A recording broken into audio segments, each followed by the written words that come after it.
Hello everybody and welcome to NPTEL online certification course on semiconductor devices for next generation field effect transistor more than a Moore, a physics perspective. This is lecture number 47 and we enter today onto a totally new topic which is basically negative capacitance FET, which primarily works with improved subthreshold swing. So the name of the topic is negative capacitance, improved subthreshold swing, and this is part 1 of the series. We will have a part 2 after this part 1 lecture series.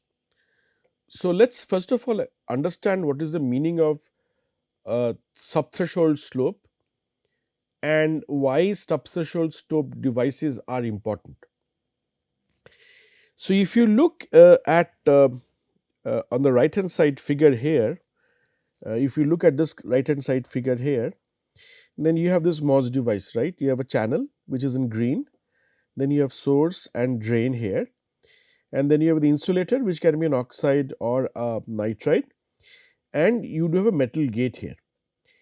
You apply a positive gate bias to the gate because this is let us assuming that this to be as an n channel device, and you apply a positive drain bias to the drain side. Now if you are aware of the fact, and you already are because you have been following this lecture series and otherwise as well, that when you change the gate voltage, there is a change in the drain current, right? And the reason is, as the gate voltage becomes larger and larger, electric field along the gate and insulator increases, and therefore you have a larger number of carriers being attracted near the silicon dioxide interface here, right? This is your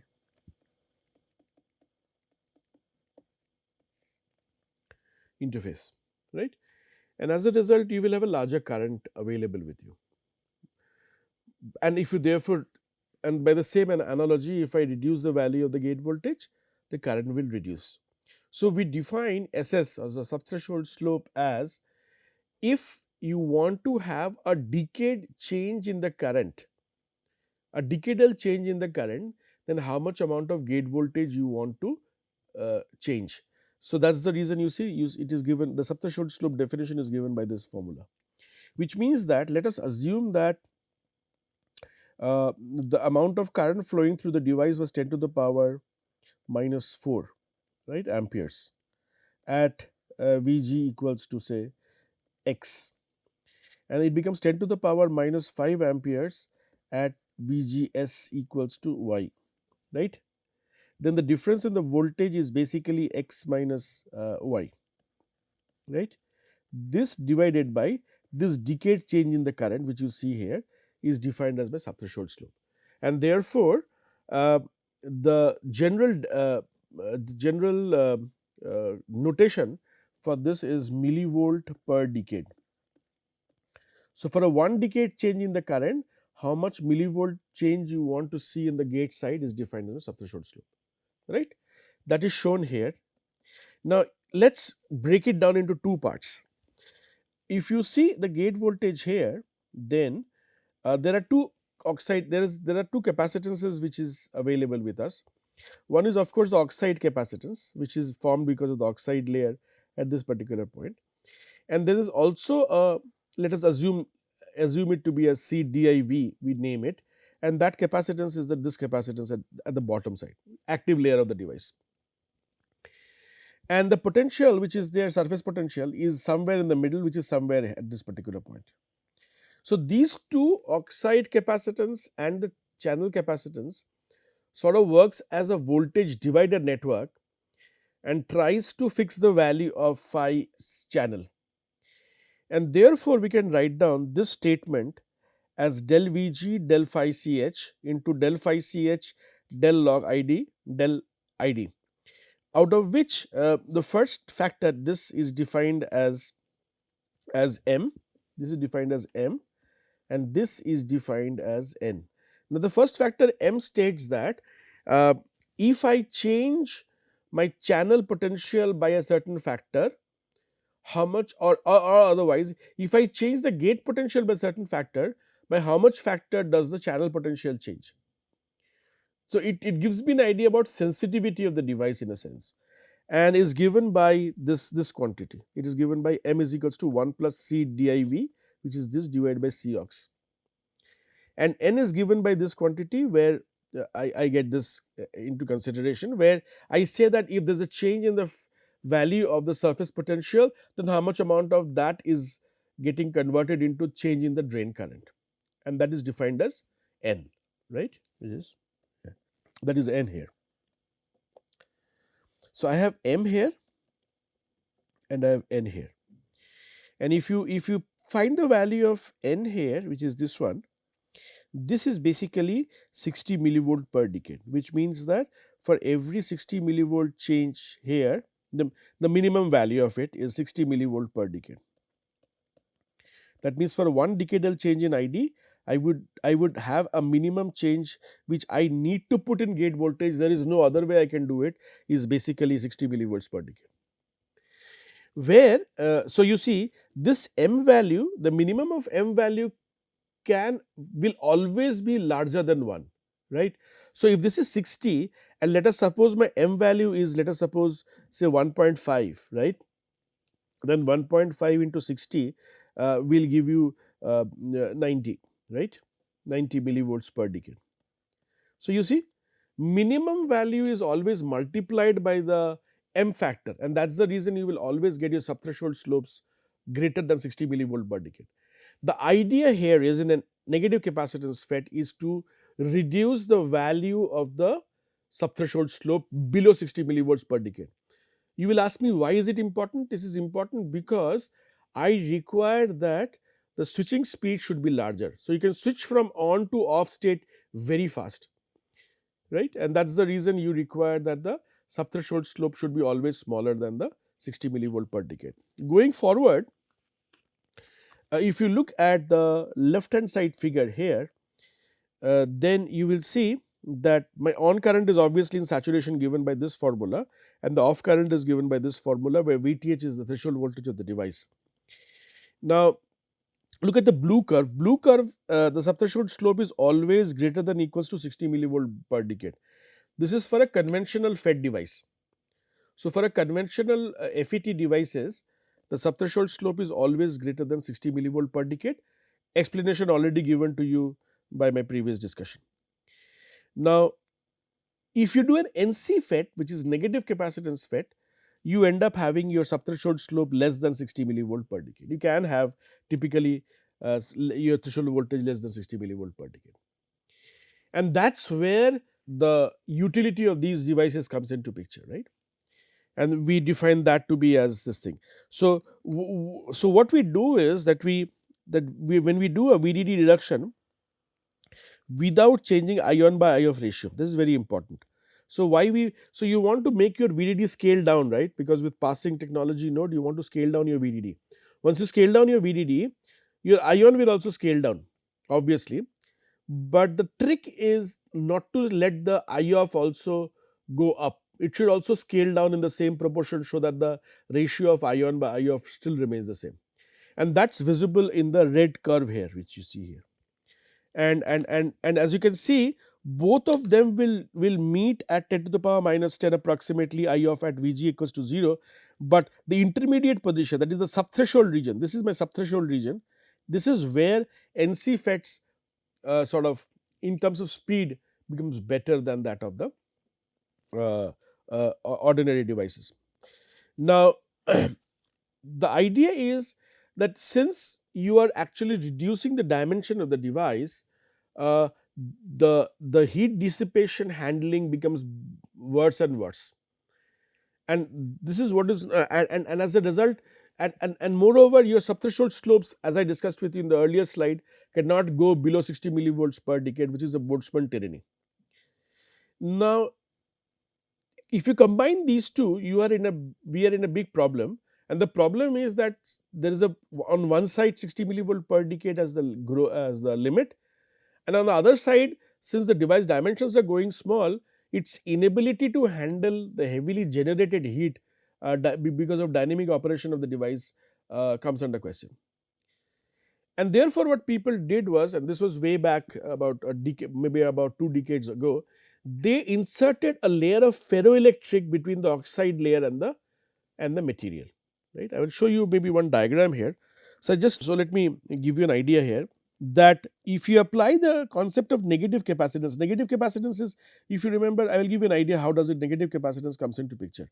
So if you apply voltage and there is a charge, you remember that Q equals to CV, and therefore if you make it dq equals to uh, C times dV, right, obviously differentiating both sides. Now, so C will be equals to dq times dV, and this is very straightforward, that if you increase the value of V in a standard, this will increase, and therefore if I vary the variation, it will be something like this. However, if the reverse happens, that with increasing value of voltage the charge starts to fall down, then you are in a problem, which is something like this, right. This is where the negative capacitance comes into picture. Again, a very debatable topic, but nonetheless has come up in many of the applications in the domain, where we try to enhance the capabilities of negative capacitance and do it. Now, so why did it gain prominence was that employing negative capacitance in the current CMOS technology is very easy, relatively easy. So, employment of NC, negative capacitance, at CMOS technology is relatively easy, right, easy. And as a result, so this is one thing. The second merit is speed, right. The third is low power.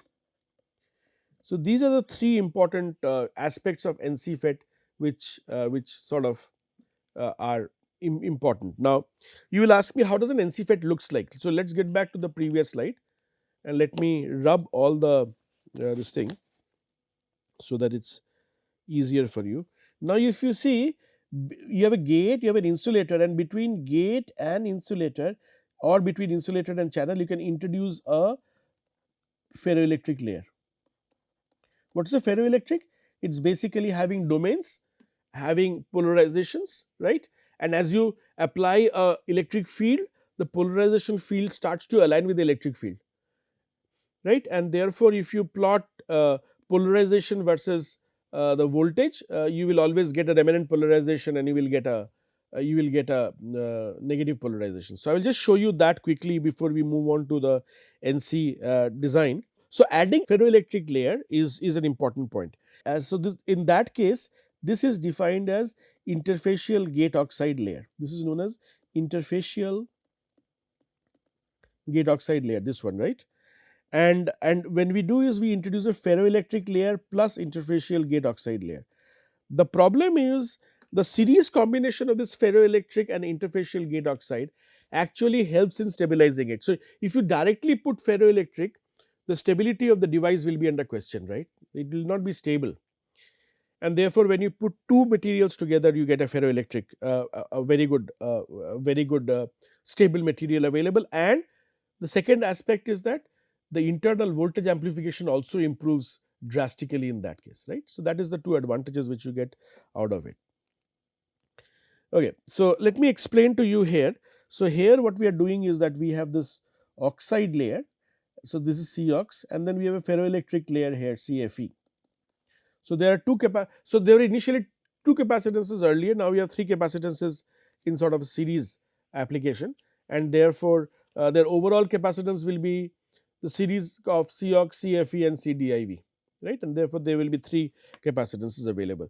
Now, if you plot ferroelectric, if you plot electric field versus ferroelectric polarization, and this is where the whole magic lies in terms of ferroelectric material, you will see it comes something like this, and then it comes something like this, which means that if you just look at this particular point, when you actually raise your electric field from a low to a high value, that is what you are doing when you are putting a gate voltage, right.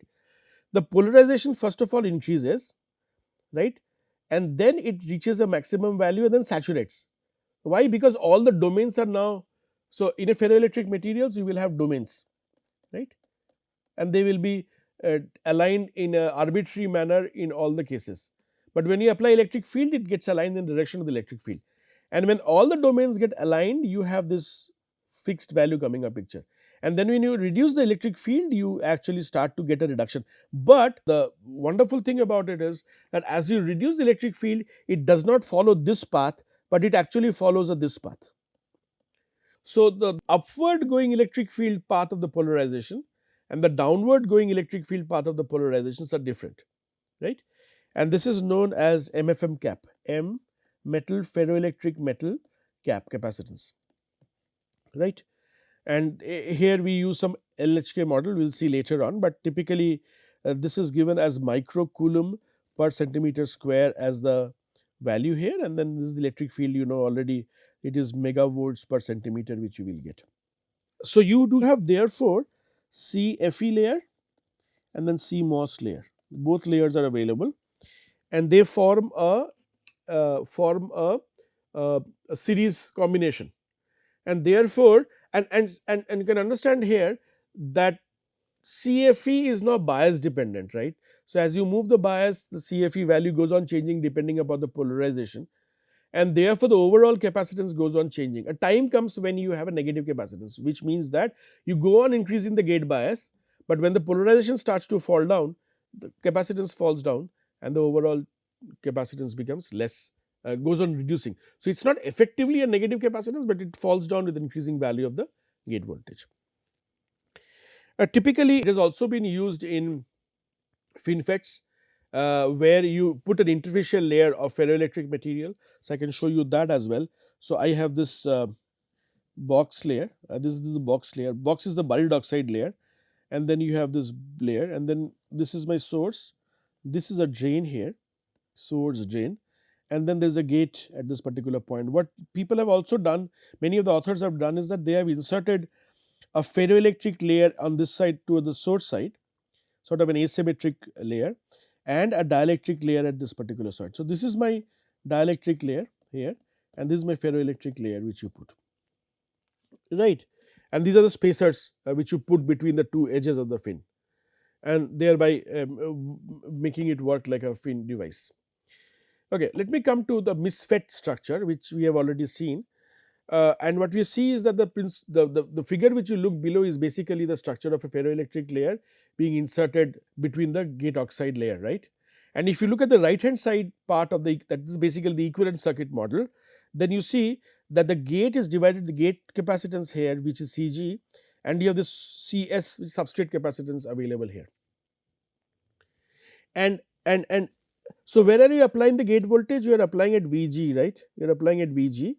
This source voltage is generally grounded, but then there will be a capacitance available here, and the subthreshold swing is given by del ID del VG inverse of that, and this therefore tells me how my variation takes place. Now the yellow colored which you see here is basically the oxide layer. This is primarily basically a simple MIS design which you see, MIS-FET design which you see. We have already also seen, quickly we can skip these slides, that M is known as the body factor. M is defined as the body factor del Vg del Vs, and it tells me how my source voltage and gate voltage are related to each other. And the other one, which is N, is this one. It gives me an idea about the idea about how the behavior of the current takes place with the gate voltage. Again, on the right hand side, I am replicating the same image as which was there in the previous slide. Now, if you, as I discussed with you, the fundamental constraint of an energy or a power efficiency in MIS-FET, MIS is metal insulated semiconductor, right. So MIS-FET is that the subthreshold slope cannot theoretically go below 60 millivolts per decade, because as we have discussed, if you look at the value of M here, it is 1 plus CS by CG. Now even if I assume CS to be equals to 0, I will have M equals to 1. M equals to 1 implies that when you multiply that with 60 millivolt, you will always get 60 millivolt per decade, right. So there is no way I can move forward in that material, and therefore my subthreshold slope swings are always greater than that. And as you can see, M is greater than 1 because CS and CG are both greater than 0. So if I therefore replace or introduce a ferroelectric layer which has got a negative capacitances, this will make my body factor M go below 1, because then what will happen is this CS will be negative as compared to CG, and this will be 1 minus CS by CG, and therefore your M will be less than 1, and therefore it will be pushing the limits of subthreshold slope below the Boltzmann limit, right. So this is a well known thought process which people have done over a period of time. Now, sorry, let me just quickly go to the right. Now, this emergence of this negative capacitance, now let me go to the physics of it slightly to explain to you how the working is done.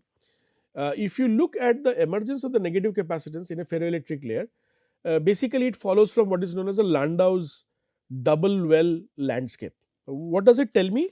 That if you plot charge on the x axis and also W value on the y axis, then there are two landscapes here, two positions here where the energies are minimized, and therefore these are the two stable states of the design available to me.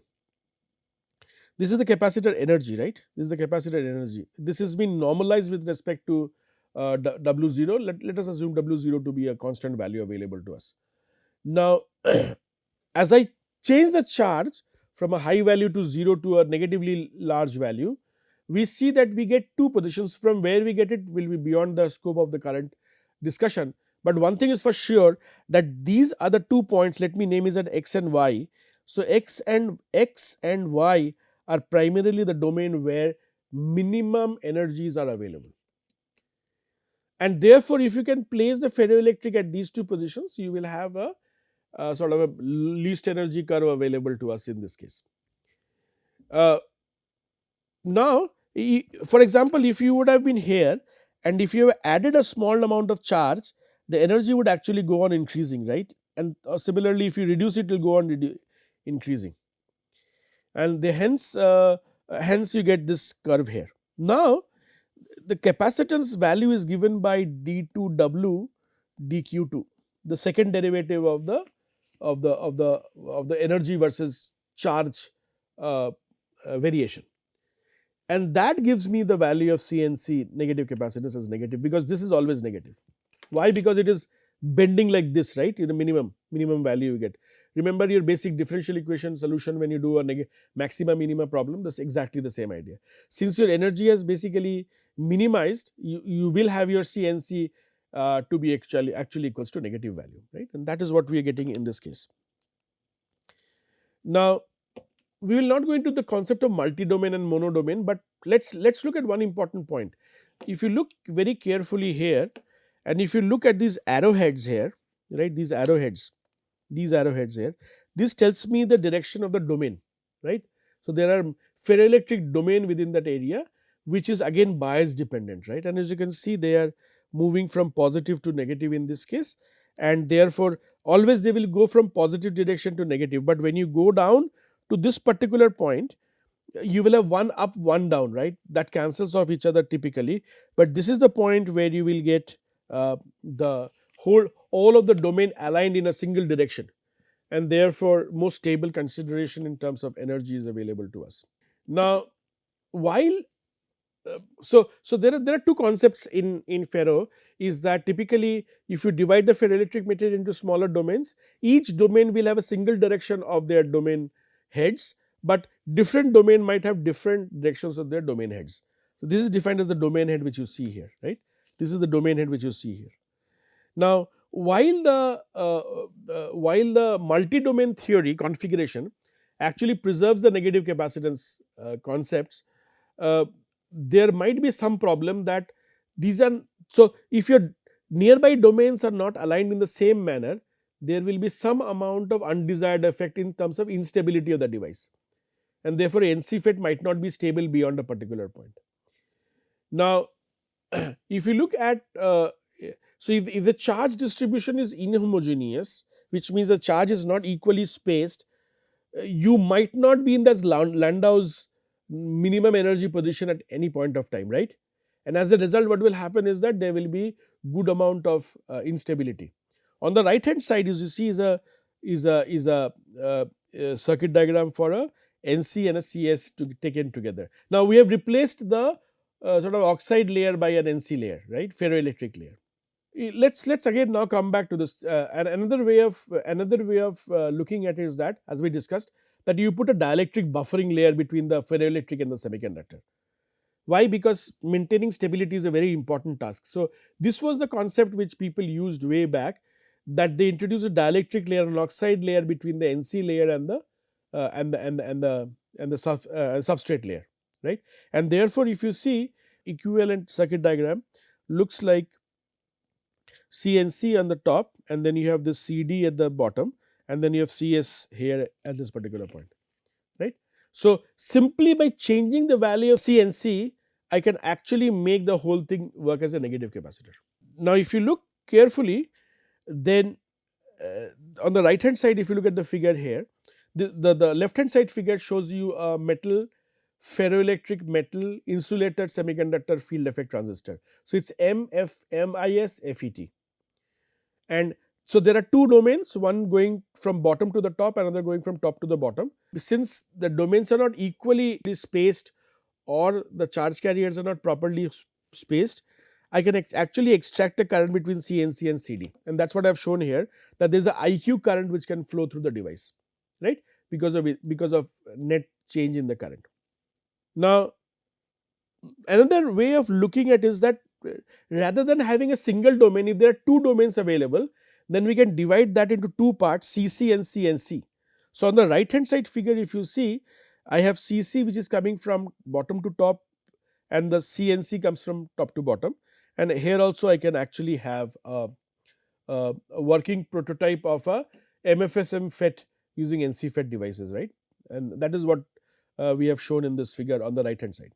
This is the actual three-dimensional sketch of MFSM-FET, and this comprises of a disc shaped device which is basically the ferroelectric material, and there is a metal gate at the top. The top black colored metal gate is basically the one which is going to the external bias area, and you have got two metals lines. This is the drain side, the source side, or this is the source and drain, either way you can do. This is source, this is drain, and this you can actually entail a NC response out of it, right. We have now come into a second aspects of NC-FET, and that if you look at zero gate bias, you might have equal distribution of the domain, but as you go on applying a more and more larger gate voltage, the distribution becomes asymmetric within the ferroelectric material, right.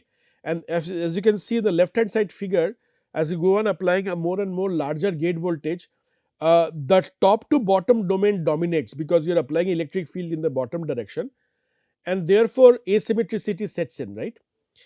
And therefore, the dielectric shell is this one, is the dielectric shell here, this one. The dielectric shell shares the top gate and the floating gate electrode with the ferroelectric. This is the ferroelectric disc which we have, right. This is the ferroelectric material which we have, and therefore, we have these two parallel capacitors. So, we have two capacitors, one is the top and one is the bottom direction domain. They are acting as a parallel plate capacitor, they themselves are in parallel. So, this will be like this, and then they will be this, which means that they will get added up, the total capacitance will get added up. So, the overall cap increases in this such a scenario. Now, can we, next question which comes is very important and we should be able to answer this question is negative capacitance FET a steep step to logic switch? Yes, you can realize the logic switch using the negative capacitance FET. On the left hand side, as you can see on the figure which is schematic shown here, you have this negative capacitance concept, you have an oxide, and there are various capacitance which are shown on the left hand side and right hand side, right. Now, the idea is that if the negative capacitance, when you add in consonance to these all the capacitance here, if the overall cap starts to go down, your latency will improve, and that is the basic idea of a steep logic switch device, that you can have a much larger variation here. Now, let us look at the if we take a small signal model on the left hand side and its corresponding band diagram on the right hand side, then you see you have applied a gate voltage here, you have an NC, you have a C oxide, you have a channel potential here, and this is basically a voltage divider network which you see here at this particular point. And these are all fringing field, because of the fringing field, the capacitance available at this particular point. Now, these seems to be in series, right. The capacitance seems to be in series. So, it will be obviously less than the least, and that is where the CNC comes into picture. On the right hand side, if you look, this gives me the band diagram, and as you can see here, the oxide capacitance has got obviously a larger energy band, as compared to VNC, and the Fermi level is much below the value of your VNC here, telling me that there will be a large amount of contribution from the negative capacitance ferroelectric layer. Let me come to the overall therefore CDIV, how you break it down. The CDIV is broken down into multiple capacitor domain, and these, so CQ, if you look at CQ, C trap, C depletion and CS by CDGO. CDGO is source drain and source and drain contacts, the capacitance there consisting of all outer fringe and inner fringe capacitance. You also have trap capacitances, which are basically interface trap induced charge carriers, and there will be also some quantum capacitances, which is CQ. If you add all these capacitances, we get the total capacitance as a CDIV, right? And that is what we get. Finally, to end the discussion of this lecture, we can write down CQ as a total capacitance because of the quantum charge is given by dQe d of psi ch. Psi ch is the channel potential, because of which the amount of confined quantum charge is given by dq, and is given by relations which is given by this on the right hand side, where DOS is the density of state, EF is the Fermi level, EI is the conduction band edge, and KT is basically the thermal, KT by Q will be the thermal energy which you see. So, if I know the ith conduction mode, I can predict the value of the CQ related to that ith mode, right, and from there we can predict the value of the total charge carriers or total charge currents available to us. So, to end the slide, therefore, this is what we get, that in many what we get is that if you look at the small signal diagram, C div value actually prevents the channel potential from being efficiently modulated by the gate voltage, right, and that is the bottom line of a NC device. And the last point is that if you look at the fringing capacitances on the right hand side, which is this one, the fringing capacitance is here, right, on the right hand side, connected between the power rails, and therefore they don't actually affect your central channel potential modulation to a larger extent, and therefore electrostatic integrity is maintained very well in this domain, right, in this particular domain. So, with this I think we will stop here today, and we have learned basic idea of negative capacitance FET, how do you fabricate negative capacitance FET, what are its advantages in terms of excellent electrostatic integrity in a negative capacitance FET, and how to achieve a negative steep threshold devices. Thank you very much.